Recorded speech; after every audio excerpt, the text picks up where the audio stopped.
டிராக்டரோட பாரம் தாங்காம கரெக்டா ரயில்வே தண்டவாளத்துக்கிட்ட நடந்த அதிர்ச்சி சம்பவம்.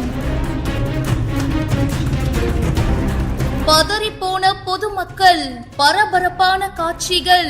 விழுப்புரம் மாவட்டம் அரங்கடநல்லூர் பகுதியில திருக்கோவிலூர் ரயில்வே ஸ்டேஷன் அமைஞ்சிருக்கு. இந்த ரயில்வே ஸ்டேஷன் பக்கத்துல விழுப்புரம் திருக்கோவிலூர் சாலையில அரங்கடநல்லூர் ரயில்வே கேட் இருக்கு. திருக்கோவிலூர் பகுதியில இருக்கிற ஒரு தனியார் சர்க்கரை ஆலைக்கு டிராக்டர்ல கரும்பு ஏத்திக்கிட்டு ஒரு டிராக்டர் வந்துட்டு இருந்திருக்கு.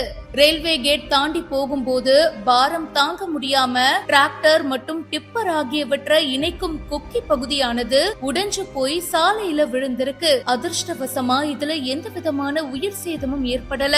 ஆனா பிரதான சாலையான விழுப்புரத்துல இருந்து திருவண்ணாமலை மார்க்கமா போகக்கூடிய ரயில் பயணிக்கும் தண்டவாளத்துல டிராக்டர் நின்னு இருக்கு. இதனால அந்த பகுதியில பரபரப்பு ஏற்பட்டிருக்கு.